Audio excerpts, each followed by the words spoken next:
There are loves that don't die. They just hide, waiting for the perfect moment to come back and destroy everything you built to forget them. I'm going to tell you the story of Maya Rivers and Harper Bennett, her sister's best friend, the woman Maya loved in silence for years and abandoned without saying goodbye. Maya returned to Santa Fe after 7 years, forced by her sister Lily's wedding. She thought she could survive 3 days without seeing her, but Harper was there, as maid of honor, as if destiny was mocking her cowardice. And when their eyes met for the first time in 7 years, Maya felt everything she had buried come back to life, because Harper wasn't looking at her with hate. She was looking at her with something worse, with the same devastating intensity of that July night when they kissed under the stars. And Maya disappeared at dawn. But what Maya didn't know is that Harper was keeping a secret about her marriage, about the last 7 years, and about a decision that was about to change everything. This isn't just a story about forbidden love. It's a story about cowardice, second chances, and 2 women who will have to choose between the life they built or the love they never dared to live. Join me until the end to know this story. Maya Rivers gripped the steering wheel so tightly her knuckles turned white. The desert highway stretched endlessly before her rental car, kicking up clouds of russet dust that merged with the New Mexico sky. Each mile bringing her closer to Santa Fe was 1 mile less of freedom, 1 mile more of sentencing. She hadn't wanted to come back. Ever. But you can't decline your sister's wedding without destroying what little remains of an already fractured family. 7 years.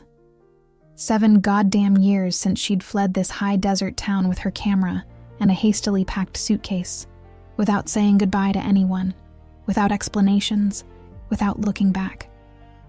She'd built a life in New York City, a life where nobody knew her history, where she could breathe without every glance being a silent judgment. But now, with her sister Lily's wedding invitation lodged in her conscience like an infected splinter, there was no escape but to return. Her mother's text had been clear, sharp as a kitchen knife. If you don't come, Maya, don't ever come back. And she'd bought the plane ticket. The town appeared on the horizon like a false postcard, too perfect to be real. The adobe buildings glowed soft pink in the March sun, the Sangre de Cristo mountains rising behind them like ancient sentinels. Tourists wandered through the plaza with their cameras hanging from their necks, ignorant that every adobe wall in this place held secrets that could drown a person. Maya parked in front of the family home on Canyon Road, a sprawling adobe structure with vigas jutting from the walls, and a courtyard garden gone wild with native sage and chamisa. The wisteria climbed savage across the facade, exactly as she remembered it. Everything was the same. That was the worst part. That everything remained exactly the same, while she'd had to rebuild herself from scratch in another city. Before she could even turn off the engine, the carved wooden door swung open. Her mother, Patricia Rivers, appeared in the doorway with that expression Maya knew too well, disappointment mixed with obligation. No hug waiting, just that dense silence that had defined their relationship for years. "You're late," her mother said, wiping her hands on her apron. "The rehearsal dinner is in 3 hours." "Hi, Mom," Maya responded, getting out of the car. "I missed you too." Patricia ignored the sarcasm and turned back inside the house. Maya pulled her suitcase from the trunk, breathed in the dry, sage-scented air of New Mexico, and crossed the threshold into the past she'd sworn never to touch again. The interior smelled of green chili stew and fresh flowers. Her sister Lily had transformed the living room into a wedding command center. Fabric samples, endless lists, half-finished centerpieces.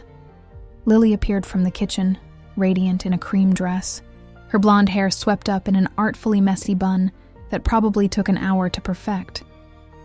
"Maya!" she screamed, running toward her with arms wide open. The hug was real, warm, desperate, Lily had always been the only person in this family who didn't look at her like a problem to solve. 5 years younger than Maya, Lily had been too young to understand why her older sister had vanished overnight. She only knew that one day Maya was there, and the next, she wasn't. "I can't believe you're here," Lily whispered, squeezing tight. "I thought you wouldn't come." "I thought so too," Maya admitted, releasing her. "But I couldn't miss this. How's the groom?" Lily smiled with that light only women about to marry have. "Ethan is perfect, nervous, but perfect. He's at his parents' place, finalizing details with the groomsmen. You'll meet him at the rehearsal dinner." She paused, biting her lip. "Harper will be there too." Maya's world stopped. Harper. That name. That cursed name she'd avoided saying for 7 years. That name that woke her at 3 a.m. in her East Village apartment, sweating cold, with the ghost of lips she should never have known. "Harper," Maya repeated, forcing her voice to sound casual. "Harper Bennett?" "Yes," Lily confirmed, studying her sister's face with too much attention. "She's my maid of honor. She's been my best friend since you left. She's been helping me with everything. You're going to see her a lot these next few days." Subscribe now. YouTube prioritizes subscribers, and those who aren't subscribed miss out on future stories. Maya felt the floor move beneath her feet. Harper, here, in this house, at this wedding. For 3 full days of ceremonies, dinners, dancing. There was no way to escape, no way to avoid her. 7 years of distance, of therapy, of personal reconstruction, about to crumble because her sister had chosen as maid of honor the only person in the world Maya had loved in a silence so deep it nearly killed her. "I didn't know you two were that close," Maya managed to say, setting her suitcase on the floor. "After you left, Harper helped me a lot," Lily explained. "I was in high school, confused, not knowing why my older sister had disappeared. Harper was the art teacher at my school. She was. Very kind to me. She listened. She understood. And over the years, we became inseparable. Of course, Harper had always been like that. Generous, empathetic, the kind of person who rescued injured birds and dedicated her Saturdays to teaching painting to kids from the pueblo. The kind of person who looked at Maya as if she could see straight through all her lies, all her defenses, all her fears. The kind of person Maya had kissed one July night, under the stars at the overlook above town, and then abandoned without explanation, because the terror of what she felt was bigger than anything else in her life. "I'm glad you had someone," Maya said, because she didn't know what else to say. Her mother reappeared from the kitchen. "Maya, take your suitcase to your room. You need to change for dinner. None of those ripped jeans you wear in the city. Put on something decent." "Yes, Mom," Maya responded automatically, taking her suitcase and climbing the wooden stairs that creaked under her feet. Her room was exactly the same. Lavender walls, a twin bed with a floral comforter, her old desk where she'd spent hours editing photographs on her prehistoric laptop. Her mother hadn't changed anything. It was like a museum dedicated to the daughter who'd left, a permanent reminder that some people never move forward, just stay stuck in resentment. Maya sat on the bed, dropping her head into her hands. How was she going to do this? How was she going to survive 3 full days seeing Harper, talking to Harper, pretending nothing had happened between them? Pretending she hadn't fled like a coward 7 years ago, leaving behind the only real love she'd ever known because running was easier than facing what she felt. Her phone buzzed, a text from her assistant in New York. "How's the family wedding? Ready to come back yet?" Maya wrote back, "It hasn't even started and I already want to disappear." She stood, opened her suitcase, and pulled out a simple black dress. She changed mechanically, brushed her hair, put on a little makeup. In the mirror, she saw a 32-year-old woman who'd built a successful career as a photographer, who'd traveled across the country documenting stories of women entrepreneurs, who'd been published in national magazines, who'd given talks on visual storytelling. But she also saw a scared girl who never learned to stay. The rehearsal dinner was at La Fonda, a historic hotel in the heart of Santa Fe, with courtyards lit by luminarias and long tables decorated with white roses. When Maya arrived with her family, the place was already full of guests.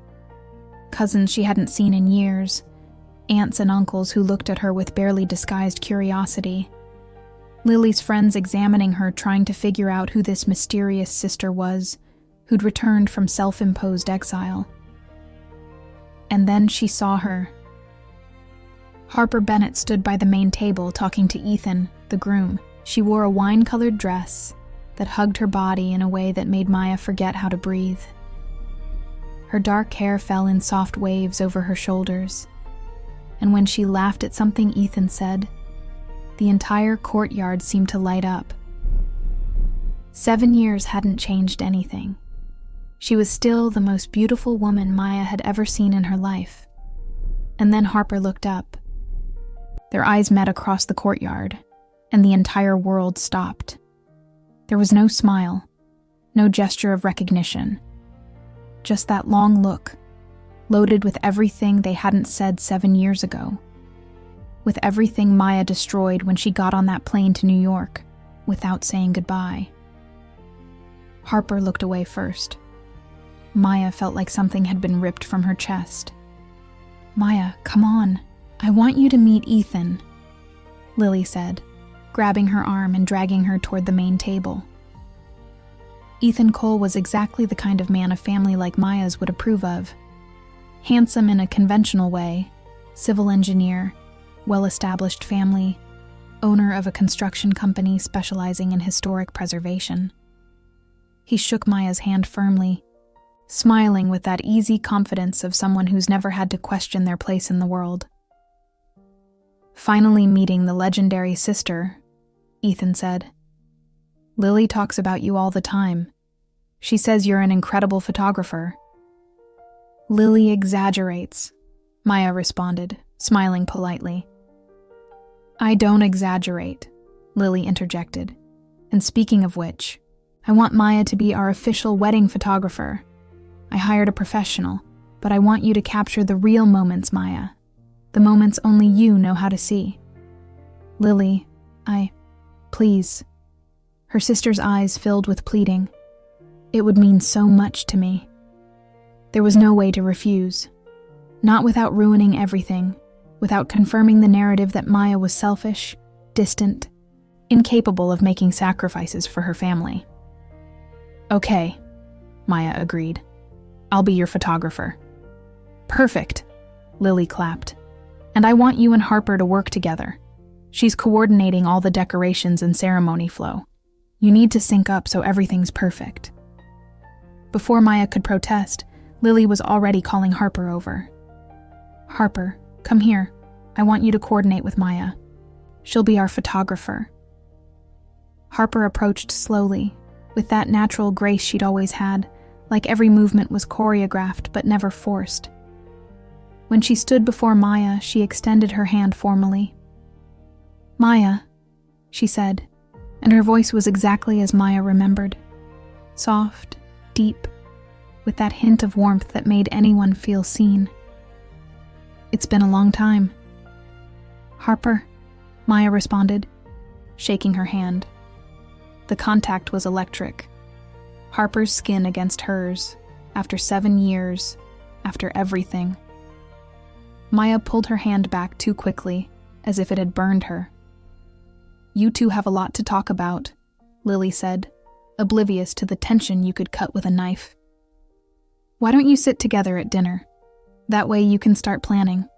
And that's how Maya found herself sitting next to Harper Bennett at a long table under the courtyard lights, surrounded by family and friends, pretending her world wasn't falling apart with every breath. The waiter served wine. Harper took her glass, held it between her long fingers, but didn't drink. She just looked at it, as if gathering the courage to say something. "I didn't know you were coming," she finally said, her voice low, meant only for Maya. "I didn't know you'd be here," Maya responded, also in a low voice. "Lily is important to me." "I know." A dense silence settled between them. Around them, people laughed, talked, toasted. But in their small bubble of tension, only the weight of 7 years of silence existed. "How have you been?" Harper asked, finally looking at her. It was a simple question, polite, the kind of thing you ask an old acquaintance. But on Harper's lips, with those dark eyes fixed on her, the question felt like an archaeological excavation, like she was searching for the remains of the person Maya had been before she fled. "Good," Maya lied. "I've been good, working a lot, traveling, doing what I love." "That's good," Harper said, but there was something in her tone that suggested she didn't believe any of it. "And you?" Maya asked, because it was polite, though every word hurt. "Still teaching?" "Yes, same school. Now I'm director of the art department." Harper paused. "I got married 4 years ago." Maya's world tilted dangerously. "You got married?" she repeated, and her voice sounded strangely high. "Yes." Harper lifted her left hand, showing a simple gold band. "To Ryan Foster. He's an architect. Works with Ethan, actually. That's how I got closer to Lily." Maya felt nauseous. Harper was married. Harper had moved on with her life. Harper had found someone who didn't flee in the middle of the night like a coward. Of course she had. What did Maya expect? That Harper would be waiting for her for 7 years like in some cheap novel? "Congratulations," Maya managed to say, taking a long drink of wine. "I'm happy for you." "Are you really?" Harper asked, and there was an edge to her voice now. Maya looked at her, confused. "Why wouldn't I be?" Harper laughed, but there was no humor in the sound. It was a bitter laugh, like someone who'd just heard the cruelest joke in the world. "Because you left me, Maya, without a word, without an explanation. You left like I meant nothing. And now, 7 years later, you're telling me you're happy I found someone else?" The tension in her voice was barely contained. No one else at the table could hear them, but the weight of her words was deafening. "Harper, No," Harper interrupted, raising a hand. "I don't want your explanations. Not now. We're here for Lily. We're going to work together these next 3 days. We're going to smile. We're going to make this wedding perfect for her. But don't pretend we're old friends reconnecting after a long time. Don't insult my intelligence." Harper stood from the table, took her wine glass, and went to talk to another group of guests, leaving Maya alone with the weight of her own cowardice crushing her against the chair. The rehearsal dinner night stretched like a slow torture. Maya had to endure emotional speeches from Ethan's parents, endless toasts, and Harper's occasional glance from across the courtyard, each one like a stab to some vital organ. When it finally ended, close to midnight, Maya drove back to the family home with the windows down, letting the cool March air hit her face, trying to erase the bitter taste of the conversation with Harper. But it didn't work. Nothing worked. She got into her teenage bed, staring at the ceiling she knew by heart, counting the cracks in the plaster exactly as she'd done for years before escaping. Sleep didn't come, only memories arrived, unwanted guests that slipped through every crack in her mental defenses. 7 years ago, Maya was 25 and had just returned to Santa Fe after studying photography in Los Angeles. She'd come back with her head full of dreams and an expensive camera she'd bought with 3 years of savings from working at a coffee shop. Her plan was simple: establish herself as a professional photographer in her hometown, document local traditions, maybe even open a small studio.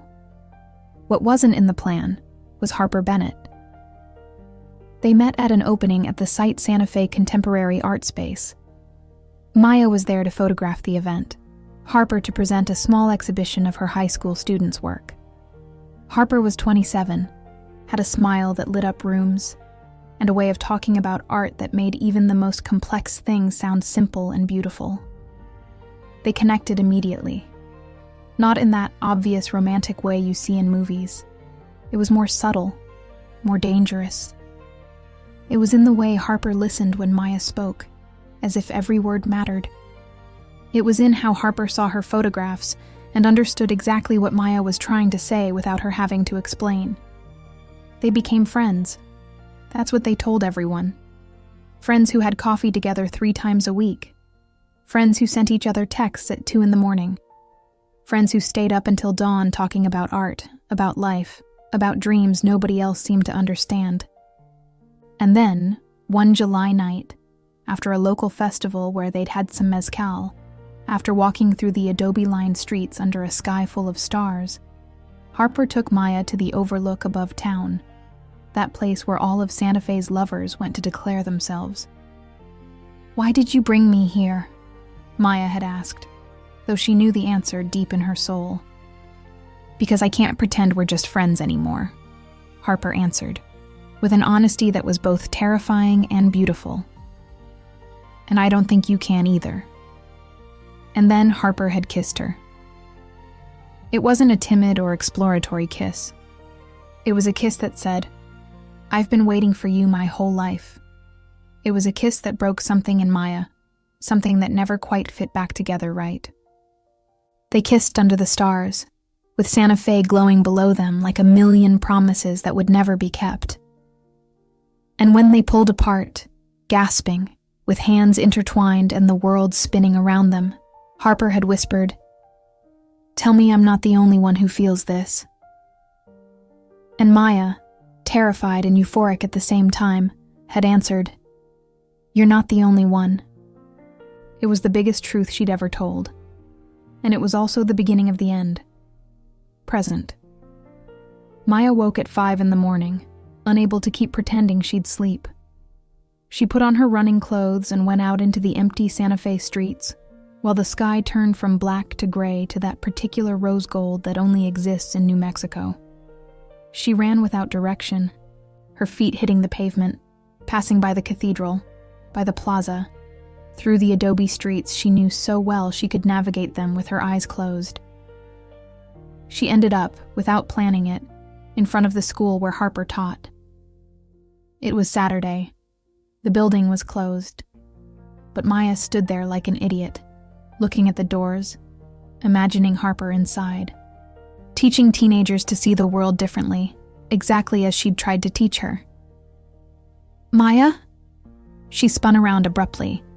Harper was there, a few feet away, dressed in running gear, clearly also out for a morning run. Her hair was pulled back in a high ponytail, her face without makeup, beautiful in that devastating way only real people can be. Maya didn't know what to say. "I was running. I didn't know you'd be here." "I always run Saturday mornings," Harper said, approaching slowly. "Same route for the last 7 years. I guess some things never change." The implication was clear. Maya took it like a slap. "Harper, about last night." "Forget it," Harper interrupted, but her voice sounded tired, not angry. "I was upset.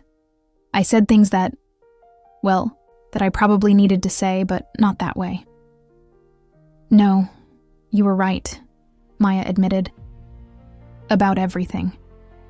Harper studied her for a long moment. The sun was starting to rise, painting the sky in oranges and roses, tinting the adobe walls a golden color. In the distance, the cathedral bells began to ring, calling people to the first mass of the day. "Do you want coffee?" Harper asked finally. "There's a cafe that opens early 2 blocks from here. We could talk. Really talk. If you want." Maya knew she should say no. Knew that talking to Harper, being alone with her, was a monumentally bad idea, but her mouth had other plans. "Yes," she said. "I'd like that." They walked in silence to Desert Sun Coffee, a small place with worn wooden tables and the dense aroma of freshly roasted beans. It was too early for tourists, just a few locals having their first coffee of the day, reading the newspaper, preparing for the workday. Harper ordered an Americano, Maya a cappuccino. They sat at a table by the window, watching Santa Fe slowly wake up. "Why did you leave?" Harper asked directly, no preamble. "I don't mean the excuse you gave your family about the job opportunity in New York. I mean the truth. Why did you disappear the night after we—" She didn't finish the sentence. She didn't need to. They both knew which night she meant. Maya took a long sip of coffee, buying time, trying to find the right words.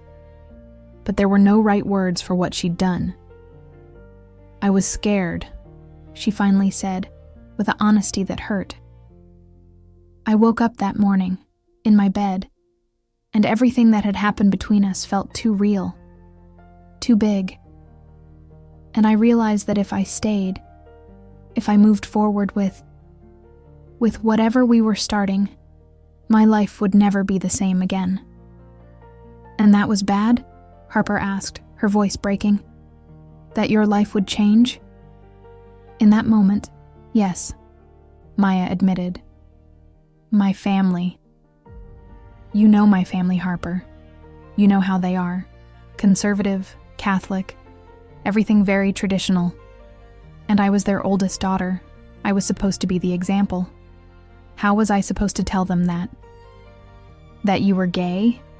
Harper finished, with a bluntness that made Maya flinch. "I couldn't even say it to myself," Maya whispered. "How was I going to tell them? So I did the only thing I knew how to do. I ran. I packed my things, made up an excuse about a job, and disappeared. I thought if I put enough distance between us, I could forget you. I could move on. I could be the person I was supposed to be." "And did it work?" Harper asked, and there was something devastating in her gaze. "Did you forget me?" Maya wanted to lie, wanted to say yes, that she'd moved on, that Harper was just a blurry memory from her confused youth. But she'd lied enough. She'd done enough damage. "No," she confessed. "Not a single day. I've thought about you every goddamn day for 7 years. Harper closed her eyes, as if Maya's words physically hurt her. When she opened them again, they were bright with unshed tears. "Do you have any idea what you did to me?" Her voice trembled. "I woke up the next day, ready to talk to you, to plan what we'd do, how we'd handle this. And your mom told me you'd left, without saying goodbye, without a call, without anything." A tear rolled down her cheek. "I thought I'd done something wrong, that I'd pressured you, that I'd ruined your life somehow." "Harper, no. I blamed myself for years," she continued, her voice firmer now. "I went to therapy. I had to completely rebuild myself because you'd broken me so deeply I didn't know how to function. And just when I was starting to be okay, just when I met Ryan and thought I could finally have a normal life, you come back." "I'm sorry," Maya said, and the words felt pathetically inadequate. "I know it's not enough, but I'm sorry. I'm sorry I hurt you. I'm sorry I was a coward." Harper wiped her tears with the back of her hand, took a deep breath, composing herself. "Ryan is a good man," she said, abruptly changing the subject. "He treats me well. He respects me. We've built a life together, a normal, stable life that my parents approve of, that my friends understand." "That sounds good," Maya responded, though every word felt like swallowing glass. "If this doesn't deserve a like, I don't know what does." "But," Harper pressed, because she knew Maya too well. I didn't say, but you didn't have to. Harper looked at her steadily. I heard it in your tone. Maya stayed silent. What could she say? That Ryan sounded like a safe choice instead of a passion. That Harper deserved to be loved with the kind of intensity that shakes the world, not just with respect and stability. She had no right to say that. Not after what she'd done. We have to work together these next few days, Harper said, her voice returning to that professional tone she'd used the night before. I need to know if you can handle that. Because if you can't, I'll tell Lily we need to find another solution. I can handle it, Maya lied. Good. Harper finished her coffee and stood. The final dress fitting is this afternoon at 4. I need you there to take photos of the process. Final decoration setup is tomorrow morning at the venue, Hotel La Posada. The ceremony is Monday at 6 p.m. at the cathedral. I'll be there, Maya promised. Harper nodded, left money on the table for her coffee, and walked toward the door. But before leaving, she stopped and looked back. Maya, she began, but stopped, as if deciding whether to say what she was thinking. Never mind. See you this afternoon. And she left, leaving Maya alone in the coffee shop with her cold cappuccino and the crushing weight of everything they'd left unsaid. The rest of the day passed in a blur of family obligations. Maya helped her mother with last-minute menu details, listened to Lily talk endlessly about the vows she'd written for Ethan, smiled politely when her aunts asked why she still wasn't married, why she hadn't brought a boyfriend, why she insisted on living alone in the city when she could be here, in Santa Fe, where she belonged. Each question was a small torture, each forced smile, a reminder of why she'd fled in the first place. At 4 o'clock sharp, Maya arrived at the designer's atelier, an elegant space on Canyon Road decorated with white fabrics and antique mirrors. Lily was already there, trying on her wedding dress, a lace design with a tulle skirt that made her look like a fairy tale princess. The designer and her assistants fluttered around her, adjusting here, arranging there. Harper was also present, reviewing a list on her iPad, coordinating ceremony timing with the designer. She wore jeans and a simple white blouse, her hair loose, and looked so beautiful that Maya had to remind herself she needed to breathe. Maya. Lily spun, her eyes shining. What do you think? Am I ready to get married or what? Maya lifted her camera, focusing on her sister through the lens. It was easier to look at the world through a camera. Safer, more controlled. You're perfect, she said. And it was true. She spent the next hour photographing Lily. The way she touched the fabric of the dress with reverence, the nervous smile as the designer explained how to walk in the dress without tripping, the moment she looked in the mirror and her eyes filled with tears, seeing herself as a real bride. Are you crying, little sister? Maya teased, approaching. A little, Lily admitted, laughing through tears. It's real, you know? All of this. Ethan and me. The rest of our lives. She looked at Maya through the mirror. Do you think I'm doing the right thing? Do you think Ethan is the one? Maya put her camera aside and hugged her sister from behind, both of them looking at their reflection. I think if he makes you happy, if he treats you well, if he makes you feel loved, then yes, he's the one. And you? Lily asked softly. Have you ever felt that? That kind of love? The question hit Maya like a punch to the stomach.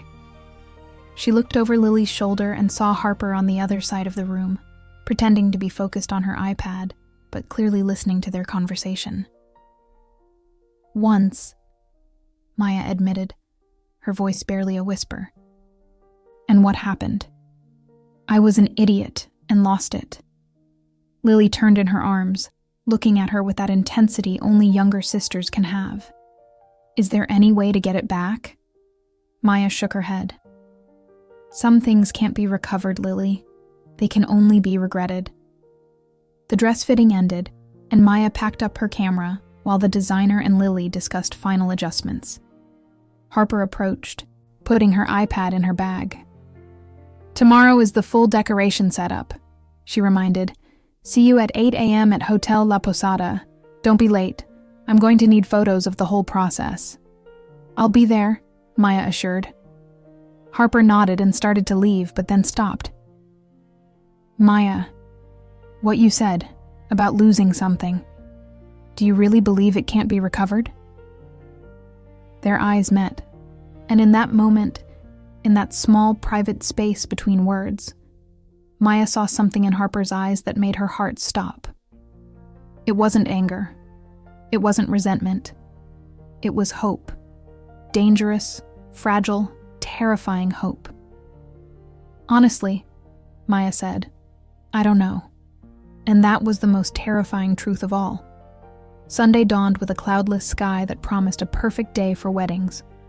Maya arrived at Hotel La Posada at 8 sharp, her camera hanging from her neck and a cup of coffee in hand. The hotel was a restored adobe gem, with courtyards of flagstone and tiled fountains, the kind of place where Santa Fe's old money families celebrated their most important events. Harper was already there, supervising a team of decorators unloading boxes of white flowers and string lights. She wore jeans and a gray t-shirt, her hair pulled back in a loose braid, and still looked more beautiful than any model on a magazine cover.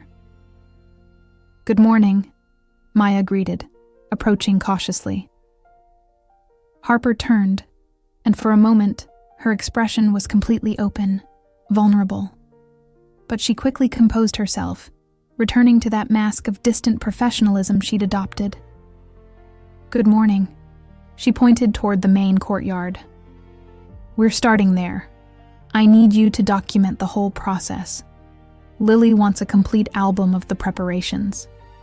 Maya nodded and began working, capturing the decorators as they hung white tulle curtains from the adobe arches, as they assembled floral arrangements of roses and hydrangeas, as they placed candles on each table. Through her camera lens, everything felt more manageable, more distant. She could observe without being observed, document without having to participate.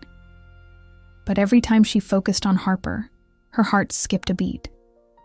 She watched her directing the team with that natural confidence she'd always had, that way of making people want to please her without even realizing they were being directed.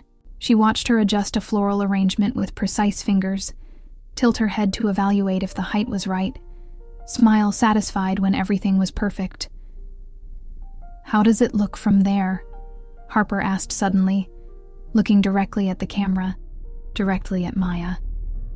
Maya lowered the camera, feeling exposed. "It looks good. Perfect, actually." "Just good?" Harper raised an eyebrow. "We've been working on this for 3 hours." "It's beautiful," Maya corrected. "It's exactly what Lily wanted."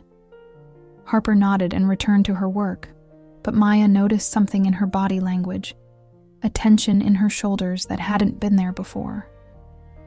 As if being near Maya cost her physical effort. The day progressed slowly. The decorators finished the main courtyard and moved to the indoor ballroom where dinner would be served. Maya followed them, taking photos of every detail. The crystal chandeliers, the round tables covered in ivory linens, the stage where the mariachi band Ethan had hired would play. At noon, Lily appeared with a basket of sandwiches and sodas for everyone. "Work team," she announced, radiant as always. "You have to eat. I don't want anyone fainting before my wedding." The decorators gratefully received the food and scattered to eat lunch. Lily grabbed Maya and Harper by the arms. "You two, come with me. I want you to see the bridal suite. They just finished it." She dragged them down a corridor to a private suite the hotel had designated for the bride to get ready on ceremony day.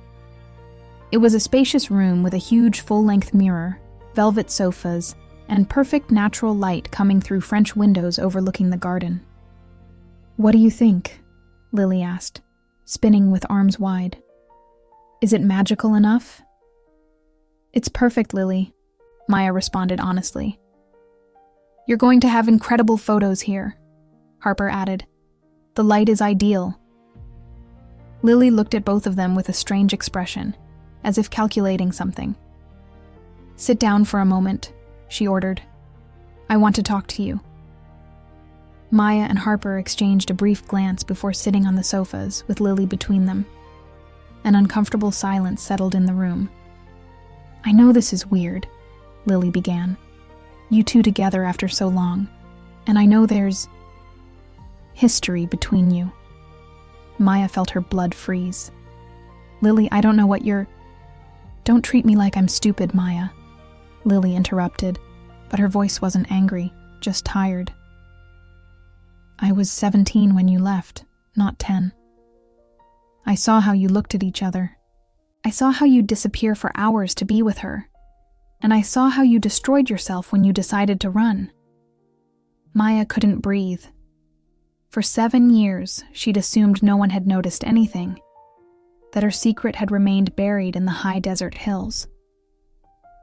She began, but didn't know how to finish the sentence. Harper was equally pale, looking at Lily with a mixture of shock and something like fear. I'm not judging, Lily continued. I'm not angry. I just need you to know that these next 24 hours are about Ethan and me, not about you two and whatever you left unresolved. She paused. You can hate each other. You can love each other. You can pretend the other doesn't exist. I don't care. But during my wedding, I want you to work together, smile in photos, and not cause drama. Lily, we would never do anything to ruin your wedding, Harper assured, her voice trembling. I know, Lily said, softening her tone. I know you both. I know you're good people. But I also know there's something unfinished between you. And I'm afraid it might explode at the worst possible moment. Maya looked at Harper, and Harper looked back. In that moment, they shared something. The mutual understanding that Lily was right, that they were walking a tightrope over an emotional abyss that could swallow them at any second. It's not going to explode, Maya promised. I'm going to take beautiful photos, I'm going to smile, and I'm going to behave.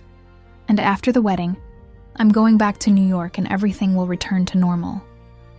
Lily studied her for a long moment, then nodded. Okay, I trust you. She stood. I have to go to my final hair trial. Harper, can you stay here to receive the flowers arriving at 3? Of course, Harper responded. And you, Maya, can you photograph the delivery? Yes, I'll be here. Lily kissed each of them on the cheek and left the room, leaving them alone in that too intimate, too charged space with everything they didn't dare say. The silence stretched like an open wound. I haven't told anyone, Maya finally said, about us, about what happened. Neither have I, Harper responded. But Lily is more observant than we thought.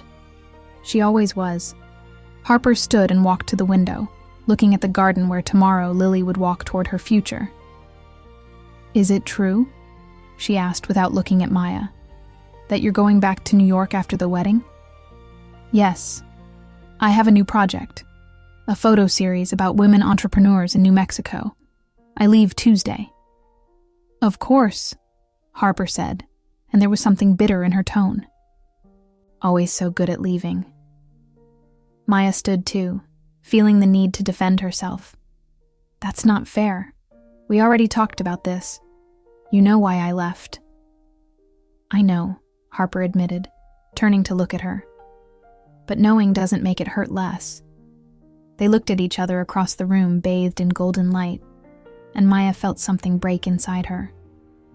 All the rage Harper had contained, all the pain Maya had tried to bury, floated in the air between them like ashes. What do you want me to say? Maya asked, her voice raw. That I regret it? Because I do, every goddamn day. That I missed you? Because I missed you so much I thought I'd go crazy. That if I could go back and do things differently, I would. Because I would. But I can't. Time doesn't work that way. Oh, but you're here now, Harper pointed out, and there was something desperate in her voice. You're here, in front of me, after 7 years. And instead of taking this chance to really talk, to try to fix something, you're already planning your next escape. Fix what, Harper? Maya felt tears starting to form. You're married. You built a life without me. What is there to fix? If any part of this story feels like your life, the hype button helps keep it from staying silent. Harper crossed the room in 3 strides and stood in front of Maya, so close she could feel her breath. My marriage is a lie, she whispered, and the words fell like a bomb between them. Ryan is a good man. He treats me well, but I don't love him. Not the way you're supposed to love your husband, and he knows it. Maya felt the world tilt. What? We got married because it was what was expected, Harper continued, the words coming fast now, as if she'd been holding them for years. Because my parents adored him, because all our friends thought we were the perfect couple, because I desperately wanted to be normal after you made me feel like loving another woman was something to run from. Harper, You didn't say it was wrong, Harper interrupted. But you ran, without a word. Like what we shared was so terrible you couldn't even face it. What was I supposed to think? Tears were running down Maya's cheeks now, uncontrolled. I thought I was protecting you. From my family, from this town, from myself. I thought if I left, you could have a normal life. A happy life. And did it work? Harper asked. Am I happy? Maya looked at her. Really looked at her. She saw the dark circles that makeup couldn't completely hide. She saw the tension in her jaw. She saw how her hands trembled slightly. No, Maya whispered. I don't think you are. Harper let out a humorless laugh. My whole life since you left has been an act. I got up, went to work, smiled, got married, followed all the rules, and the whole time, every goddamn day I've thought about you. I've imagined what would have happened if you'd stayed, if we'd been brave enough.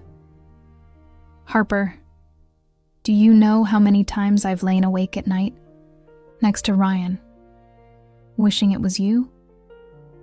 How many times I've had to fake during intimacy, because the only person I can think about is you. It was too much. It was too much honesty, too much pain, too much everything. Maya wanted to run, as she'd always done. But something kept her rooted in place, something stronger than her fear. Why are you telling me this? Maya asked, her voice breaking. Why now? Harper lifted her hand, hesitated for a second, then gently touched Maya's cheek, wiping away a tear with her thumb. The contact was electric, devastating. Because I don't know if I'll have another chance, Harper answered. Because after tomorrow you're going to disappear again, and this time, it's probably forever, and I can't let you go again without you knowing the truth. They stood like that, frozen in that moment, with Harper's hand on Maya's cheek, with the weight of 7 years pressing against their chests, with the future waiting outside that room like a sentence. And then Maya did something impulsive, something terrifying, something she'd wanted to do since the moment she saw Harper at the rehearsal dinner. She leaned forward and kissed Harper. It wasn't like their first kiss 7 years ago, full of discovery and hope. This kiss was desperate, loaded with regret and longing, the kind of kiss that feels like a goodbye and a reunion at the same time. Harper responded immediately, her hands moving to Maya's hair, pulling her closer. She kissed Maya like she was trying to recover all the lost kisses from 7 years. like she could rewrite history through pure emotional intensity. When they finally pulled apart, both were breathless, trembling. "We can't do this," Harper whispered, but her hands were still in Maya's hair. "I'm married. You're leaving. This is impossible," Maya finished.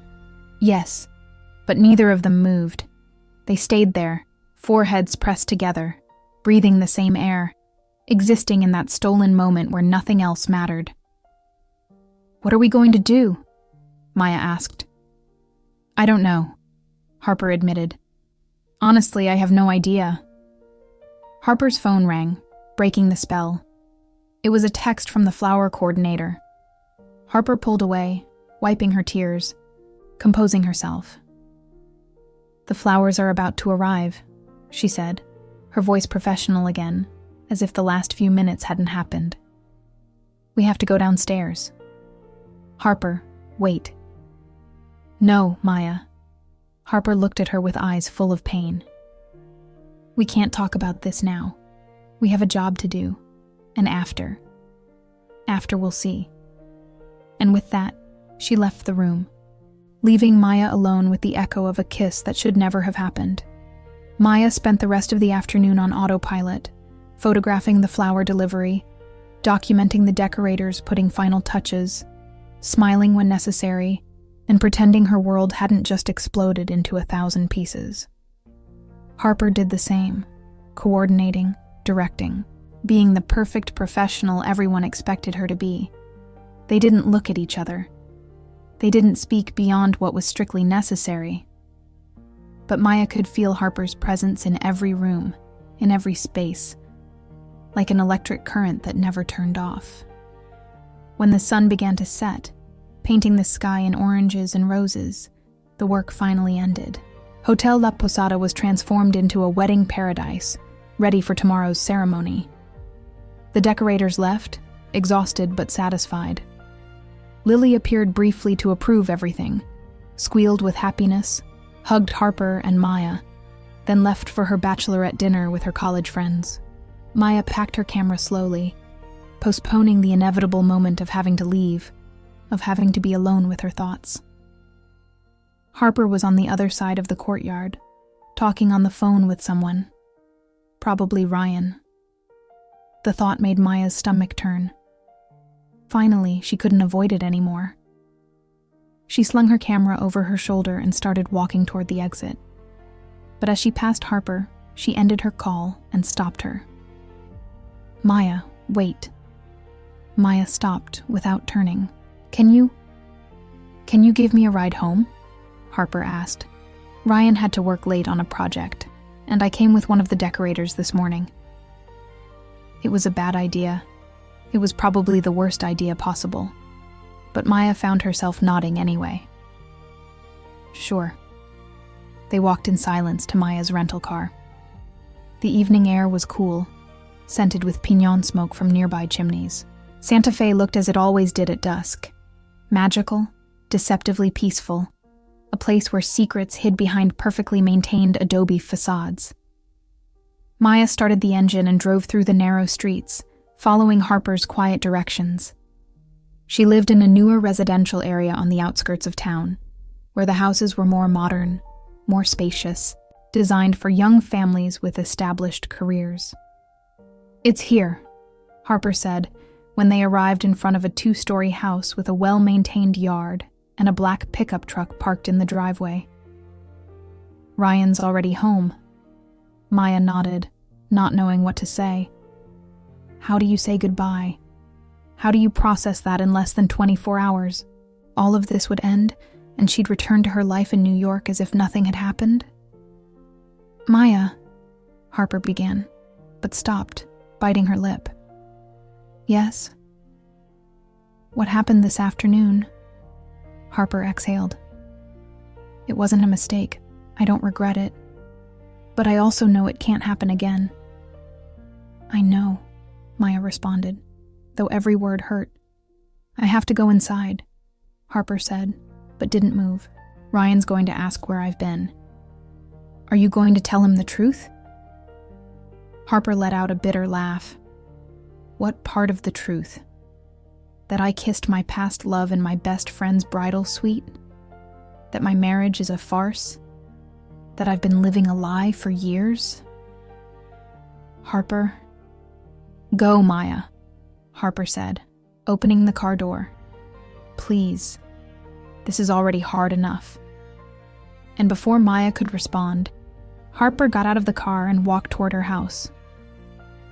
Maya watched her enter, saw the lights turn on in the living room, saw the silhouette of a man approaching Harper, probably hugging her, asking about her day. Maya drove back to her family's house with trembling hands on the wheel. When she arrived, she found her mother preparing breakfast for the next day, and Lily on FaceTime with Ethan, both completely oblivious to the drama unfolding around them. How was everything? Her mother asked without looking at her. Fine. Everything's ready for tomorrow. Good. Go to bed early. Tomorrow's going to be a long day. Maya went up to her room, took off her clothes and got under the sheets, but sleep didn't come. Only memories came. 7 years ago, 1 week before she fled, Maya and Harper were in the small apartment Maya rented downtown, a one-room space above an art gallery. It was late, past midnight, and they'd spent the last few hours talking, laughing, existing in that bubble where the outside world didn't exist. What are you thinking about? Harper asked, lying in bed, looking at Maya with those eyes that always saw too much. You, Maya answered honestly. I always think about you. That's sweet, Harper said, smiling. I think about you a lot too. Maya moved closer, lying beside her, their faces inches apart. Are you scared? Maya asked. Of this. Of us. Harper thought for a moment. Terrified, she admitted, but also happier than I've ever been in my life. Does that make sense? All the sense in the world. And you? Are you scared? Maya nodded. All the time. I'm scared someone will find out. I'm scared what my family will say. I'm scared of how much I feel for you. Harper took her hand, intertwining their fingers. We're going to be okay, she promised. I don't know how, but we'll find a way. Because this, what we have, is real. And something this real can't be wrong. Maya had wanted to believe her. With every fiber of her being, she'd wanted to believe they could have a future together. But a week later, when she was sitting at the family dinner table, listening to her father talk with contempt about a gay couple he'd seen at the plaza, saying it was a disgrace and a disease infecting youth, Maya knew there was no future for them in Santa Fe. That night, she packed her suitcase. The next day, she left. Present. Maya woke with swollen eyes and an aching body from crying in her sleep. Her phone showed 6:30 a.m. The wedding day had arrived. She got up, showered, dressed in the elegant black dress she'd bought especially for the occasion. She carefully applied makeup, hiding the dark circles, trying to look like a functional person, instead of the emotional wreck she really was. By 9, the house was controlled chaos. Lily was nervous but radiant, her makeup artist and stylist already working on her. Maya's aunts filled the kitchen preparing lunch. Her father obsessively reviewed his speech for the reception. Maya, come here, Lily called from her room. I want you here while they fix me up. Maya went upstairs with her camera, beginning to document her sister's transformation from normal person to magazine bride. It was easier to hide behind the camera, capture moments without having to really be present in them. By 2 p.m, Lily was ready. Her dress was a masterpiece, her makeup perfect, her smile genuine. She looked happier than Maya had seen her in years. How do I look? She asked, spinning for Maya. Like a dream bride, Maya answered honestly. Ethan's a lucky guy. I'm the lucky one, Lily corrected. I found someone who loves me exactly as I am. Not everyone has that fortune. Maya lowered the camera, feeling the weight of those words. No, not everyone. Lily studied her with that penetrating look she had. Maya, are you okay? You look sad. I'm fine, Maya lied. Just a little nostalgic. My little sister's getting married. Lily didn't seem convinced, but the wedding coordinator arrived to announce it was time to go to the cathedral. The house transformed into a whirlwind of activity as everyone prepared to leave. The Cathedral Basilica of St. Francis of Assisi was a vision. The spring flowers surrounded the plaza, guests filled the pews, and Harper stood near the altar, coordinating final details with the priest. When Maya entered with her family, her eyes automatically found Harper's. For a moment, everything else disappeared. It was just the two of them, in a church full of people, carrying the weight of a love that should never have existed, but refused to die.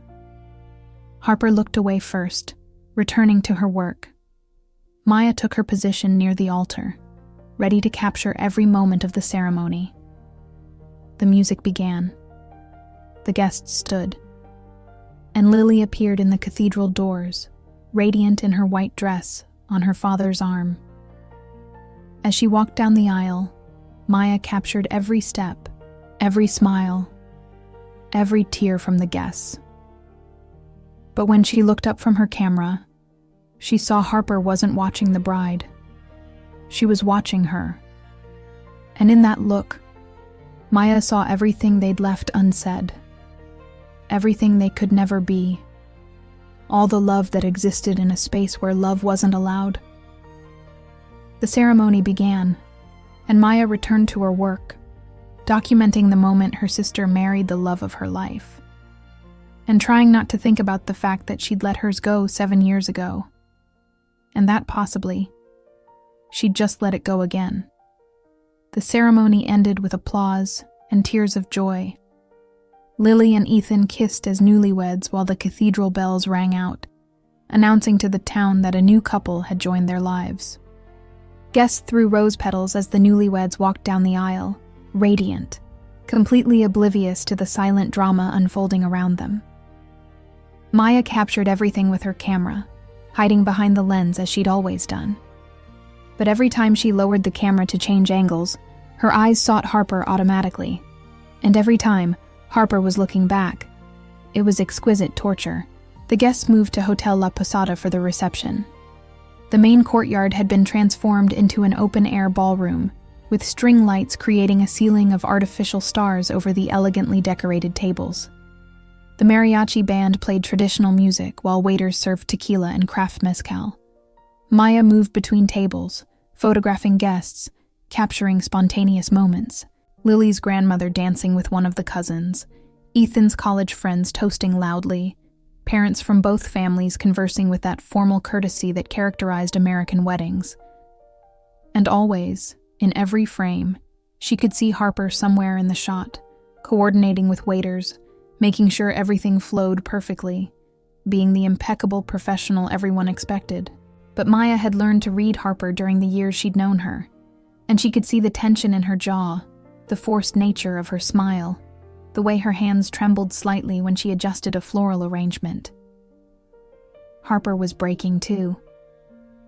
Maya. Lily appeared suddenly, grabbing her arm. Come on, I want a photo with my sister. Maya set down her camera and stood next to Lily, forcing herself to smile while another guest took the photo with Lily's phone. Thank you for being here, Lily whispered, hugging her tight. I know it wasn't easy to come back. Nothing worth having is easy, Maya responded, and was surprised by the truth in her own words. Dinner was served: green chili enchiladas, Spanish rice, pinto beans, fresh flour tortillas.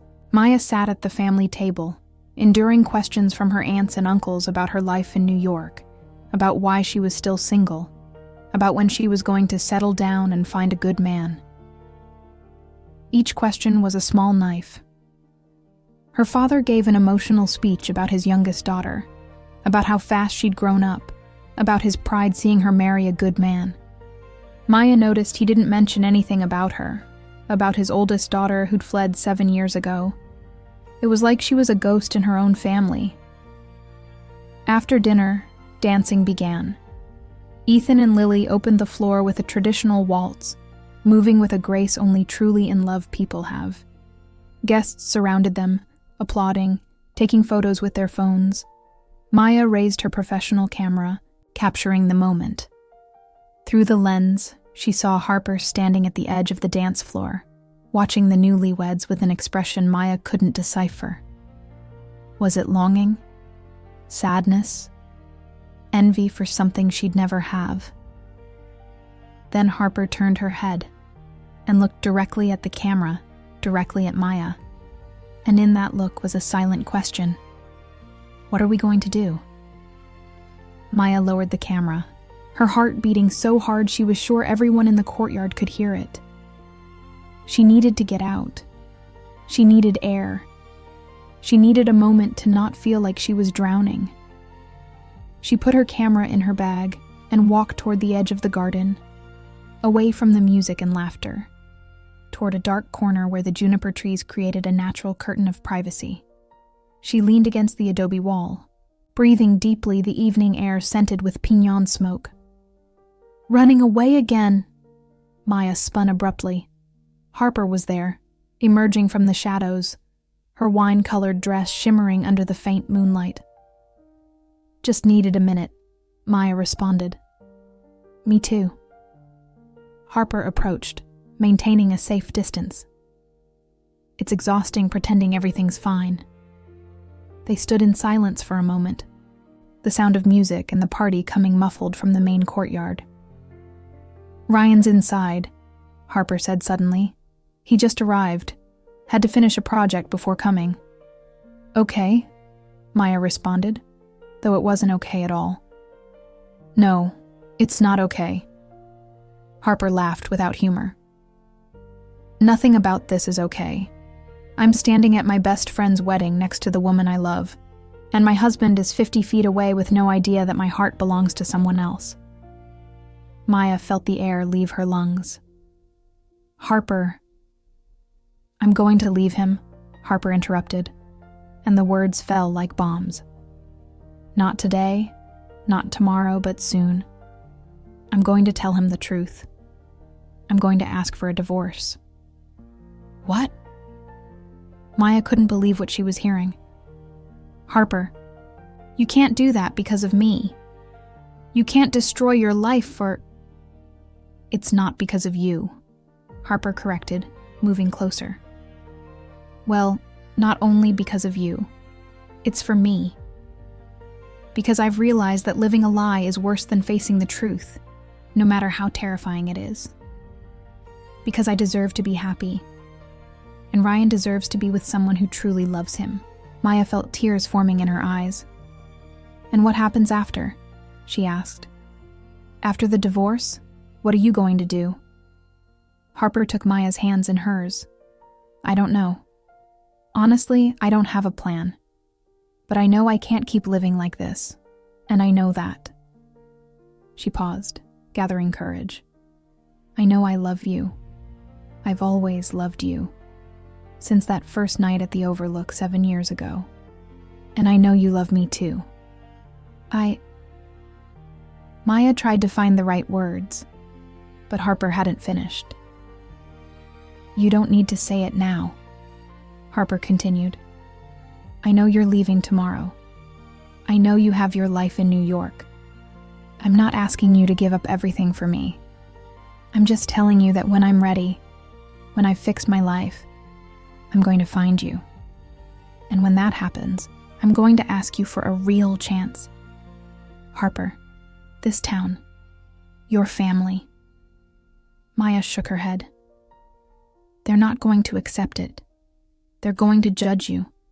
They're going to make your life impossible. Probably, Harper admitted. But I'd rather be judged for being who I really am than be praised for being a lie. She squeezed Maya's hands. And you? Are you ready to stop running? Before Maya could answer, they heard voices approaching. They pulled apart quickly just as two of Maya's aunts appeared, looking for the bathroom. "There you are," one of the aunts said. "We were looking for you. They're about to toss the bouquet. All single women have to be inside." Maya and Harper exchanged a loaded glance, then followed the aunts back to the main courtyard. The crowd had gathered in the center, with Lily standing on the stage, holding her bouquet of white roses and blue hydrangeas. "All single ladies up front," Lily shouted, laughing. Maya tried to sneak to the back, but her mother pushed her forward along with other cousins and Lily's friends. Harper stood beside her, both trapped in the traditional ritual. Lily counted to 3 and tossed the bouquet backward. It flew through the air in slow motion, spinning, and fell directly into Maya's hands. The crowd erupted in applause and whistles. Maya looked at the bouquet in her hands like it was a live snake. "Maya's going to be the next to get married," someone shouted. "Find a boyfriend first," joked one of her cousins. Everyone laughed. Maya forced a smile, feeling Harper's gaze on her, feeling the weight of tradition, of expectations, of everything she could never be in this town she both loved and hated. "Comment now what you think Maya should do. Your opinion matters." The party continued until late. Maya kept taking photos mechanically, documenting each moment while trying not to think about the conversation with Harper, about the implicit promise, about the impossible decision she'd have to make. Close to 1 a.m, the newlyweds departed amid applause and rice throwing. The older guests began to leave, leaving only the young people who kept dancing and drinking tequila like the night was eternal. Maya found Harper helping waiters clean empty tables. Ryan was with her, a tall, handsome man with a kind smile, clearly exhausted after his workday, but making an effort to help. "Maya, meet Ryan," Harper said, her voice carefully neutral. "Ryan, this is Maya, Lily's sister, and our photographer." "A pleasure," Ryan said, extending his hand. "Harper's told me you're a professional photographer in New York. That's impressive." Maya shook his hand, forcing herself to look him in the eyes. He was genuinely kind, the type of person anyone would want as a friend. And that made everything worse, because it meant she couldn't hate him, couldn't turn him into a villain to justify what she felt for his wife. "Thank you," Maya responded. "And thanks for letting Harper dedicate so much time to this wedding. I know it's been intense." "Harper loves what she does," Ryan said, looking at his wife with affection. "I'd never get in the way of that." Harper avoided Maya's gaze. "We should go," she said. "I have to come early tomorrow to supervise cleanup." "Sure," Ryan responded. "Nice meeting you, Maya. Hope to see you again before you head back to the city." "Likewise," Maya lied. She watched them leave together, Ryan putting his hand on Harper's lower back with familiarity, guiding her toward their truck.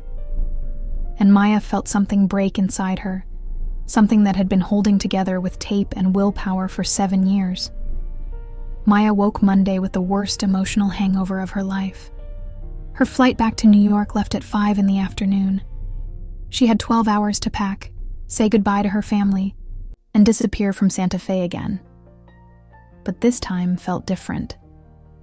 This time, running didn't feel like liberation. It felt like surrender.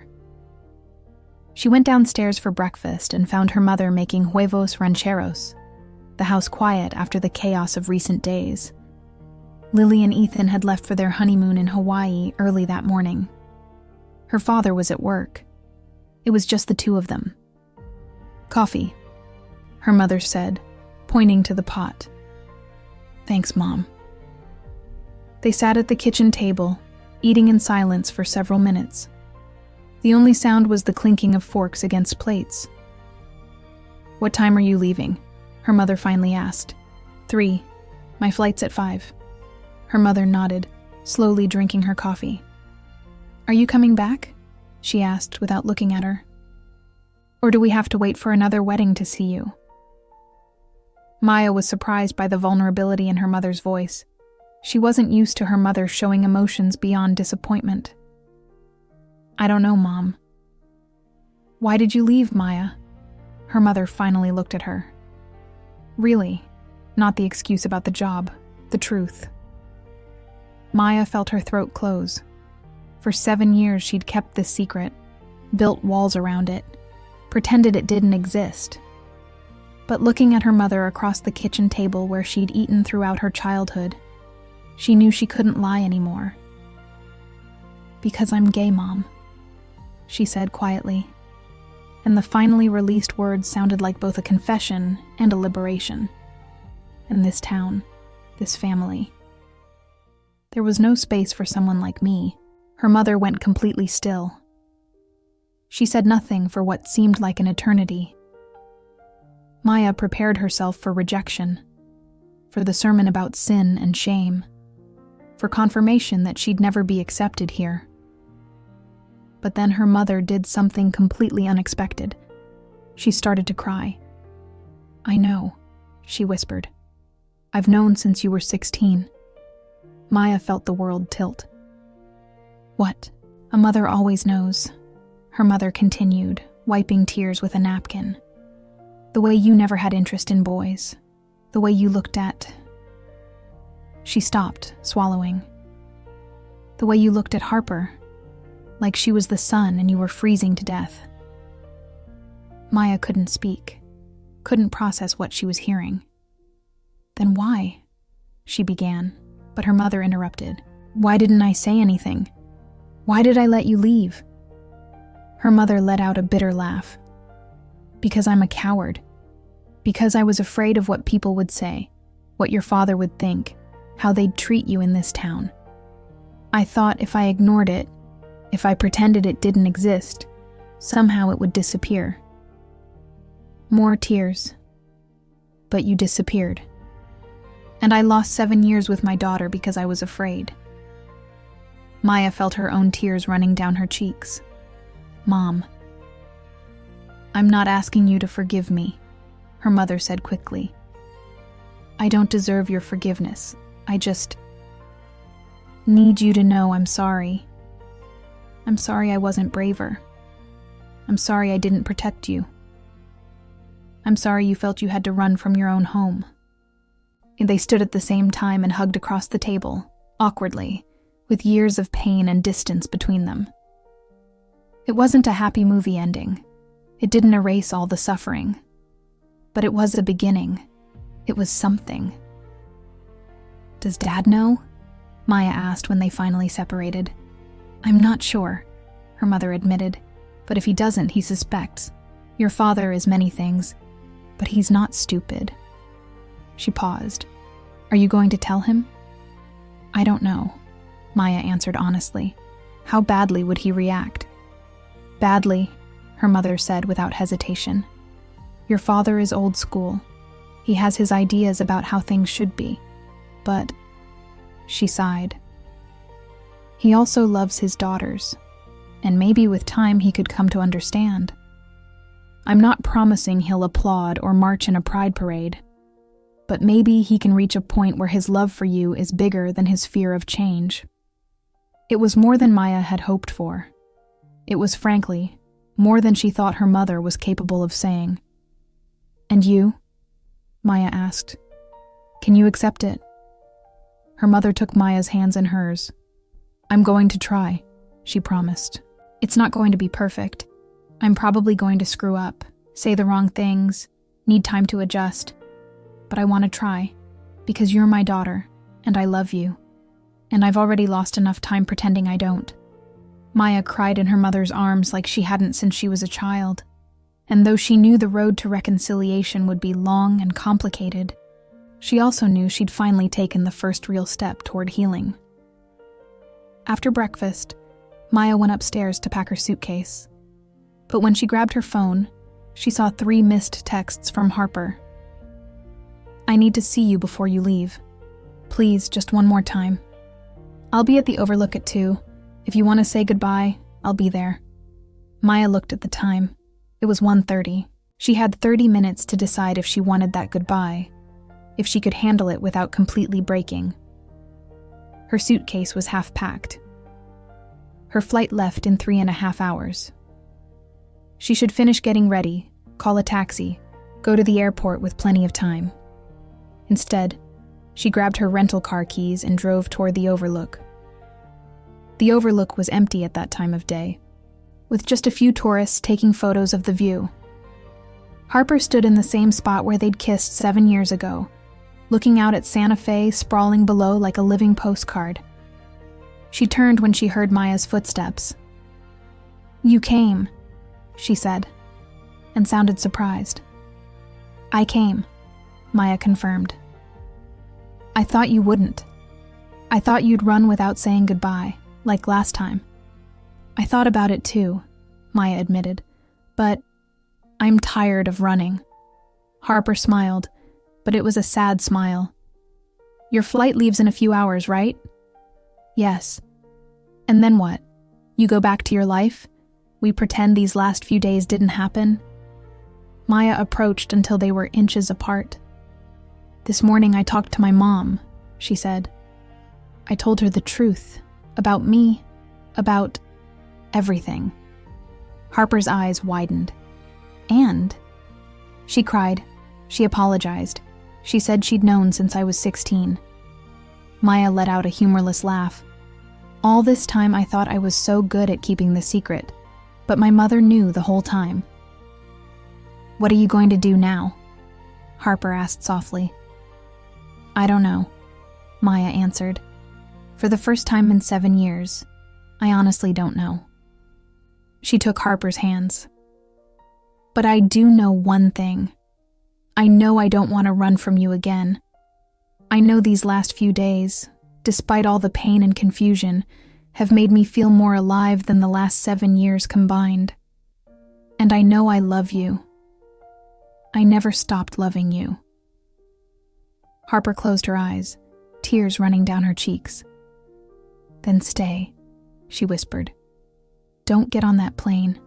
Stay, Harper. I know it sounds crazy. I know I'm just starting the divorce process.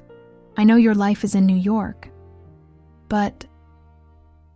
She opened her eyes, looking at Maya with an intensity that stole her breath.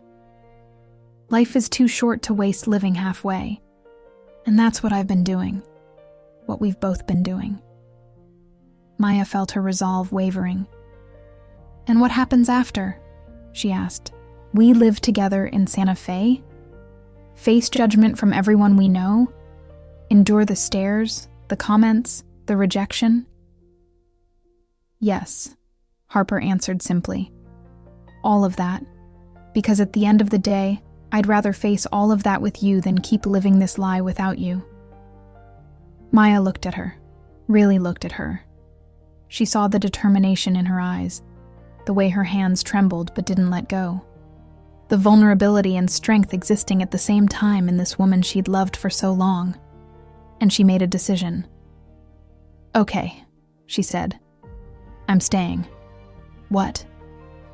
Harper couldn't believe what she was hearing. "I'm staying," Maya repeated, stronger this time. "Not forever, not immediately, but I'm going to change my ticket. I'm going to stay a few more days. We're going to do this right, slowly, the right way. You're going to talk to Ryan. I'm going to talk to my father. And we're going to see if we can really build something together, something real." Harper kissed her then, there on the overlook where everything had started 7 years ago. It was different from any other kiss they'd shared. It wasn't desperate or stolen. It was a promise. It was a beginning. When they pulled apart, Harper was smiling through tears. "Are you sure?" she asked. "Really sure?" "Terrified," Maya admitted. "But yes, I'm sure." "And your project in New Mexico?" "Can wait. Or I can do it from here and travel when necessary." Maya smiled. "Good news is, freelance photographers can work from anywhere." They stood embracing, looking out at Santa Fe, the town that had watched them grow up, that had witnessed their secret love, that would probably judge them harshly for daring to live out loud. But for the first time, neither of them was afraid. Maya's phone rang. It was a text from her mother. Did you leave yet? Maya wrote back. Change of plans. I'm staying a few more days. There are some things I need to work out. The response came almost immediately. Good. Dinner's at 8. Bring whoever you want. Maya showed the message to Harper, who read it and then looked at Maya with disbelief. Does that mean... I think so, Maya responded. I think my mother just invited you to dinner. Oh my God. Harper let out a nervous laugh. I'm not ready for this. Me neither, Maya admitted, but I think that's the point. We're never going to be completely ready. We just have to be brave enough to try. Harper nodded, squeezing Maya's hand. Together, she said. Together, Maya repeated. They came down from the overlook as the sun began to descend, painting the sky in those oranges and roses that only exist in New Mexico. They had a lot to face, difficult conversations, families to convince, a town to scandalize. The road ahead was full of obstacles, judgment, moments where they'd want to give up. But it was also full of possibilities, of love lived out loud, of finally spoken truths, of two women who'd spent 7 years running from themselves, finally deciding to stay. 6 months later, the art gallery in downtown Santa Fe was packed. Maya nervously adjusted her shirt collar as she watched people circulate through the exhibition, stopping in front of each photograph, reading the small explanatory plaques accompanying each image. The exhibition was called Returns and documented the stories of LGBTQ+ women who'd returned to their hometowns after years of living anonymously in big cities. It was personal, vulnerable, and completely terrifying to show something so intimate to the world. But it was also necessary. Breathe, Harper whispered at her side, discreetly taking her hand. They're loving your work. And it was true. Maya could hear fragments of conversations as people discussed the photographs, some with approval, others with curiosity, some even with tears in their eyes, seeing their own stories reflected in the images. Her mother stood on the other side of the gallery, in front of a particular photograph, a self-portrait of Maya and Harper taken at the overlook, kissing under the sunset light, Santa Fe glowing below them. The plaque read, "The love that dares to exist." Patricia studied the photo for a long time, then turned and met Maya's eyes. She nodded once, small but significant, and Maya felt something else heal inside her. Her father hadn't come, probably never would, and Maya had made peace with that. Some people never change, and forcing them only causes more pain. But her mother was there. Lily and Ethan were there. Some of her cousins were there. It was more than she'd hoped for. Ready for your speech?